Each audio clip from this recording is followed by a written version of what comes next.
competition. We've had Wang Shibo, the reigning champion, beat Paul McCreary, but both of these players very, very strong. And Alex has certainly got some support behind him in this championships. There's a whole horde of German supporters, players, coaches, enthusiasts supporting him and the other German players in this championship. 2-1. He's geeing them up as much as they're geeing him up. Yeah, an early big shout of come on at 2-1, so Flemming definitely trying to fire up the crowd on himself early stages. Yeah. Was it last year that Alex had to go on twice in very long matches and end up with cramp? And that did happen to him, I think, 2 years ago in the final. 2 years back. Yeah, he had just played the semi and he got cramp in the final, but it was still a terrific match, and he'll be looking to go at least that far again, I'm sure. Yeah, well, I was talking to him, he said he's fitter than ever. He knows the physical demands of this competition. If you get a long way, it's really, really physically draining to keep going again and again. Beautiful backhand down the line. Chooses the softer ball, then changes the pace. Didn't make it.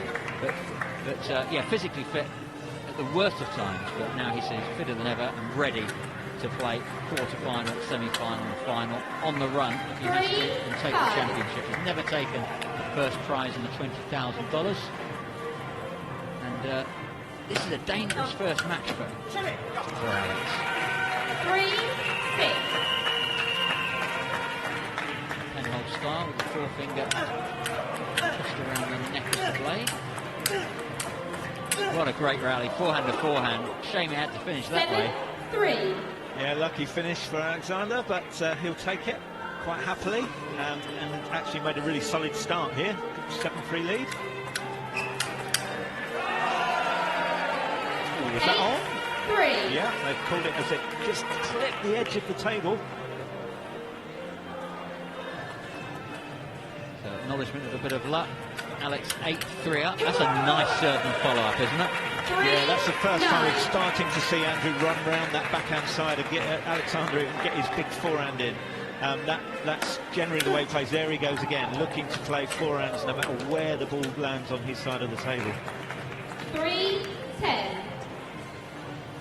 you can see Alex's thigh muscles working. Very, very bouncy player, incredibly athletic. Look at that backhand across court. Guy wasn't even going to get his back to that one. Really taking the opportunity. All by the horns, I'd say. Short serve, nice backhand, running around, get his forehand in. That's pretty flawless. 3. Yeah, he's so quick to pounce on any chance to get that forehand in. Of course, he's nicknamed the Flash because of his incredible foot speed around the table. 4-12.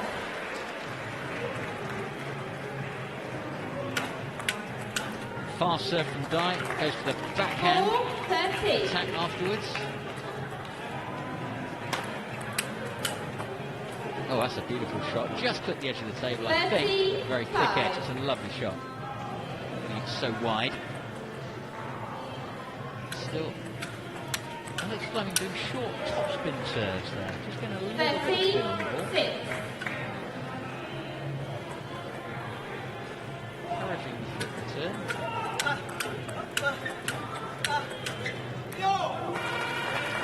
Nice and consistent. Happy to play with Dai's backhand and be spread all around the table. His footwork so good.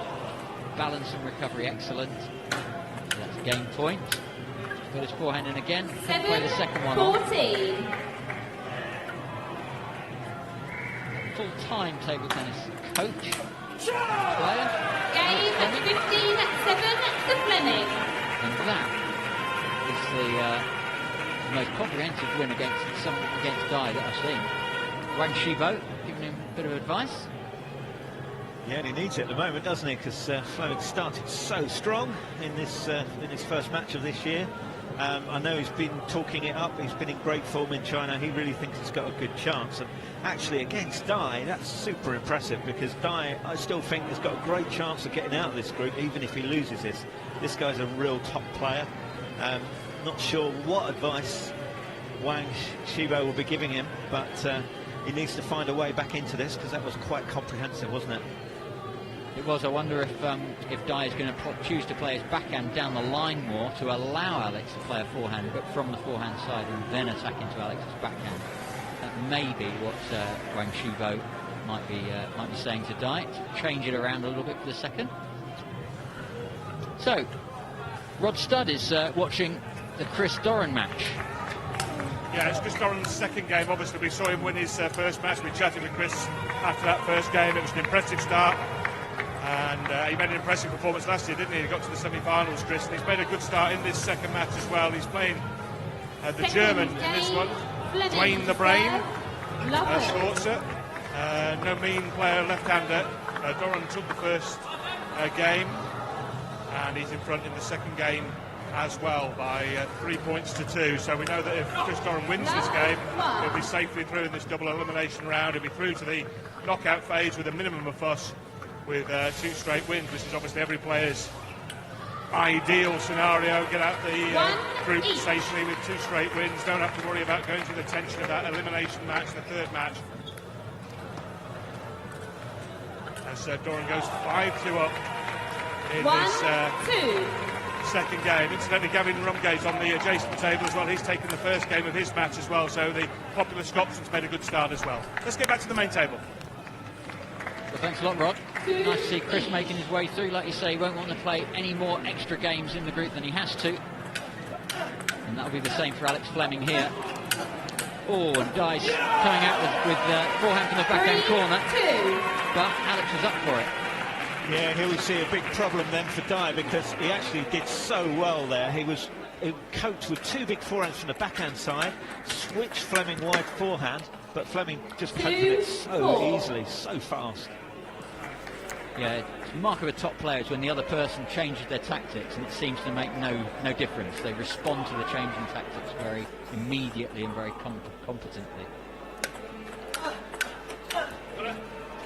3-4. That was good from Dai. A little serve just short into the crossover by the right hip of Flemming, and then switched fast and wide into the backhand corner. Good play. Retrieving away from the table. 5-3. Such good quality, isn't it, from the flash? Really showing everyone that he's going to be tough to beat this year. Yep, twice a finalist. Is this going to be Alex Flemming's year? Looking very, very strong. He's hitting it harder than Wang Shibo and just as consistently. So it's nice to compare with the match we saw earlier when Wang played McCreary. Some scores coming through, Colin? Yep. So in Group B, Ashley Stokes did beat Doroshinsky, and Zakar beat Mizel 2-1. So we'll keep you updated with some of those scores. That's in Group B. 5-6. Ashley Stokes, and he's competing with his sponsor and for charity Maytree. Some more results. We see Chris Doran going through 2-0. Schwarzer beating Ian Johnson of Scotland 2-0. Chinese player Kwang going through 2-0, and Lubo Pishte, great player, also taking a 2-0 win. So some convincing wins in that set of results. 8. Yeah, great to see Lubomir Pishte back. Lovely player, often getting to the quarterfinals or so. Meanwhile, so Dai's putting up a good effort now, definitely playing the ball harder, forcing Alex back. Okay, some more results. Show in Ramata losing out 2-0, Leconte winning 2-1, Minarski beating Lars Adema of Holland 2-0. So these results coming through thick and fast now. Yeah, and they'll continue to do so. So Lars Adema, one of 3 Dutch players to come through into the finals at Alexandra Palace. But Filip Mlynarski, one of 4 Polish players, beating him 15-9, 15-6. And in Group Okay, and Bagley in Group F winning 2-0. Great start from him. Ben Ari getting through 2-1 against the Belgian Haber, and Nemeth losing out 2-0 as well. So starting to take shape now for the rest of the weekend. Yeah, and for the English fans, hopefully Andrew Bagley will take himself safely through that one. So just opening up that lead again. 8-10 now, Dai serving. Alex really needed that one.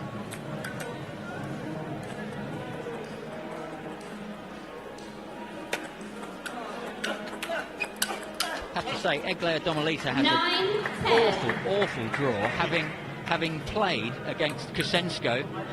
She's now got to play the loser of this match, which is so strong. Sorry, coming through Sedalek getting through 2-0, did well last year. Kazini Magaliki from Nigeria getting through, and Hu of China getting through 2-0.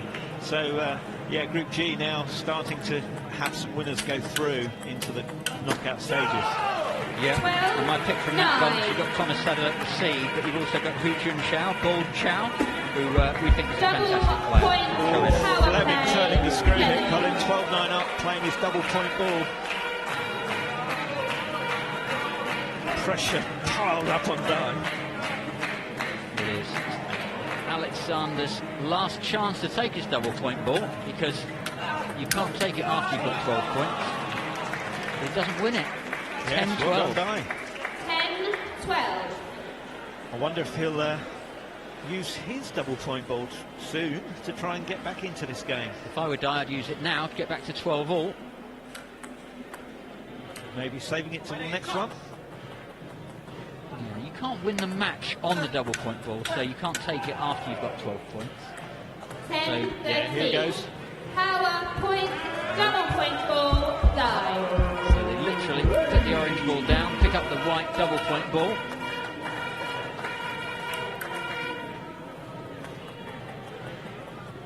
(10-13). If he doesn't win this one, oh, he does. I was going to say it'd be match point down. He's back now. That's 13-12. Yeah, just missed, didn't it? You see Flash there just put his fingers together saying, oh, it's just missed. Such an important point. Really well battled back into this, Dai. Yep. But this one from Alex will give him a match point again. And that's so... The stroke reduction was so good, didn't it? It did. Beautiful stroke reduction from Alex Flemming. Match point. 15-7 and now 14-12. Backhand to backhand, goes down the line, misses that one again. He's missed a couple into Dai's forehand corner. That's where I'd say Dai's picks up quite a few points. Errors from Alex. So both players putting each other under lots and lots of pressure. Nice stroke production again, but Dai's keeping it very tight. Yeah, and here we see for the first time 14 all. So unlike table tennis, this is game point. There is no rule where you have to win by 2 clear points. So, match point to Alex, game point to Dai.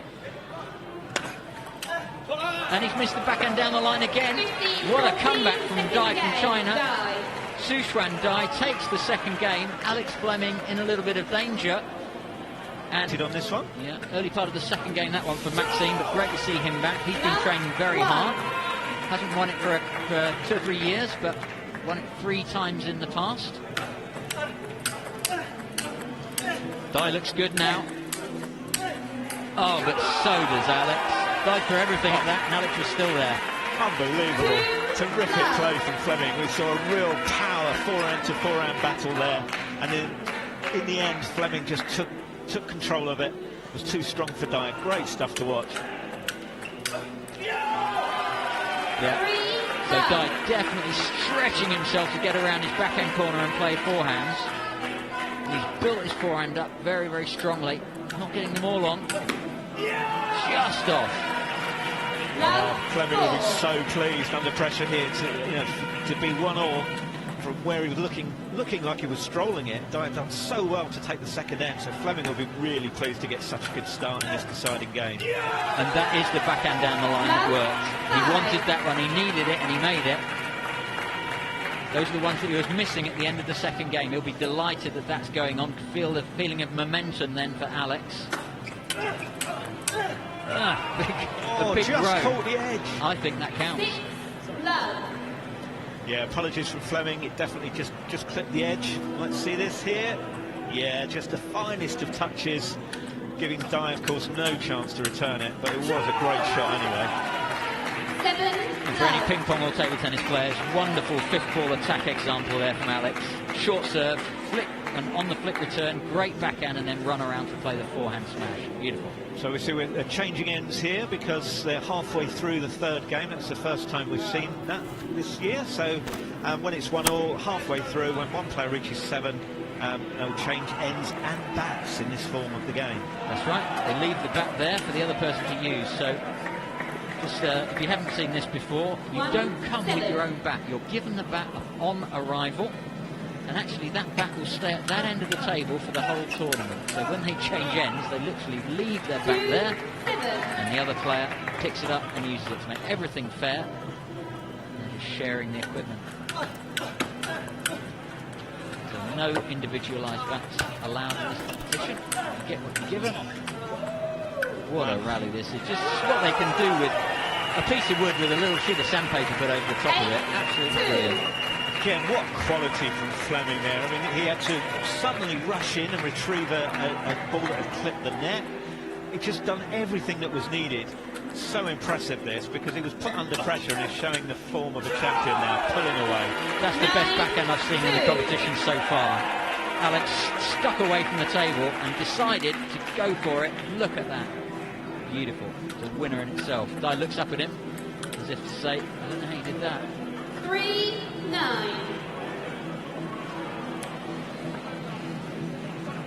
So Guy's doing everything here, isn't he? He's done brilliantly. Took the second game, came back at the end of the second game and took it.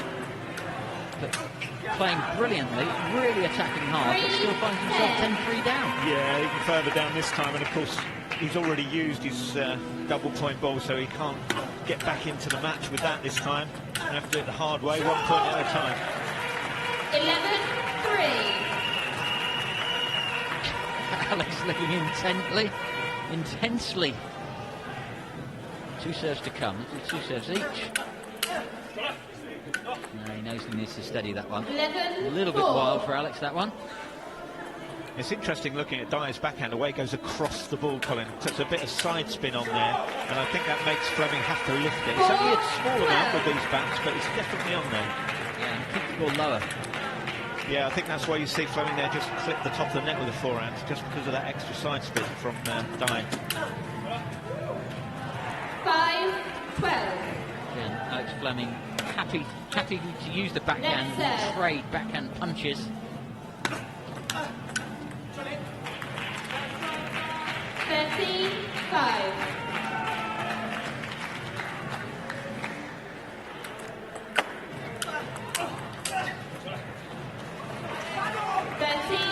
Dyer still battling away, chipping away at the lead, but still 7 points behind.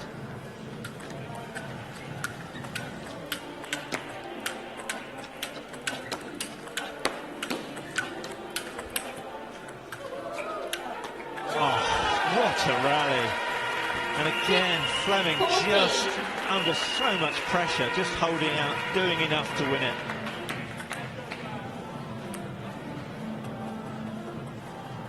So, match point. 7-14.